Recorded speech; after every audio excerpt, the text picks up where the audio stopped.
Hello friends, in the video நம்ம என்ன பார்க்க போறோம்னு பாத்தீங்கன்னா admittance for RC circuit. So how to calculate admittance for RC circuit னு பார்க்க போறோம். So நம்ம ஏற்கனவே what is meant by admittance அப்படினு பார்த்திருக்கோம். Admittance for RL circuit பார்த்திருக்கோம். So இந்த வீடியோல admittance for RC circuit பார்க்கறோம். So admittance அப்படிங்கிறது என்னன்னா reciprocal of impedance நம்ம admittance னு சொல்லுவோம். ஓகேங்களா? இப்போ எனக்கு ஒரு RC circuit இருக்கு. ஓகேங்களா? So admittance அப்படிங்கிறது எப்ப applicable அப்படினா it's a parallel connection இருக்குறப்ப. ஓகேங்களா?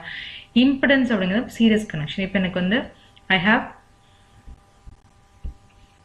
R and C அப்படின்னு வச்சுக்கலாம். ஓகேங்களா? So R and C அப்படின்னு இருக்கிறப்ப நான் இம்பிடன்ஸ்ங்கிறது என்ன எழுதுவேன்னா R minus JXC அப்படின்னு எழுதுவேன். ஓகேங்களா?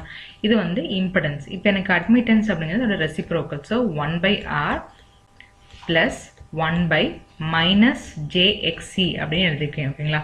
இப்போ எனக்கு XC அப்படிங்கிறது என்ன அப்படின்னா 1 by omega C. So 1 by omega Cங்கிறப்ப so Y is equal to R plus 1 by omega Cங்கிறப்ப எனக்கு minus J இங்க தான் இருக்கும். omega C மேலே வந்துரும். ஓகேங்களா? இப்போ இந்த minus J அப்படிங்கிறது நம்ம மேலே கொண்டு போறப்ப இங்க ஒரு மைனஸ், அதாவது மைனஸ் மேலே போறப்ப நமக்கு பிளஸ் ஆயிரும். So R 1 by R plus 1 by J omega C அப்படின்னு இருக்கு. ஓகேங்களா? ஸோ அட்மிட்டன்ஸ் ஆஃப் RCங்கிறது 1 by R plus J omega C. ஓகேங்களா? உங்களுக்கு டவுட்ஸ் இருந்தால் கமெண்ட் செக்ஷனில் கமெண்ட் பண்ணுங்கள். கண்டிப்பாக என் சேனல் லைக் பண்ணுங்கள், ஷேர் பண்ணுங்கள், சப்ஸ்கிரைப் பண்ணுங்கள். தேங்க்யூ.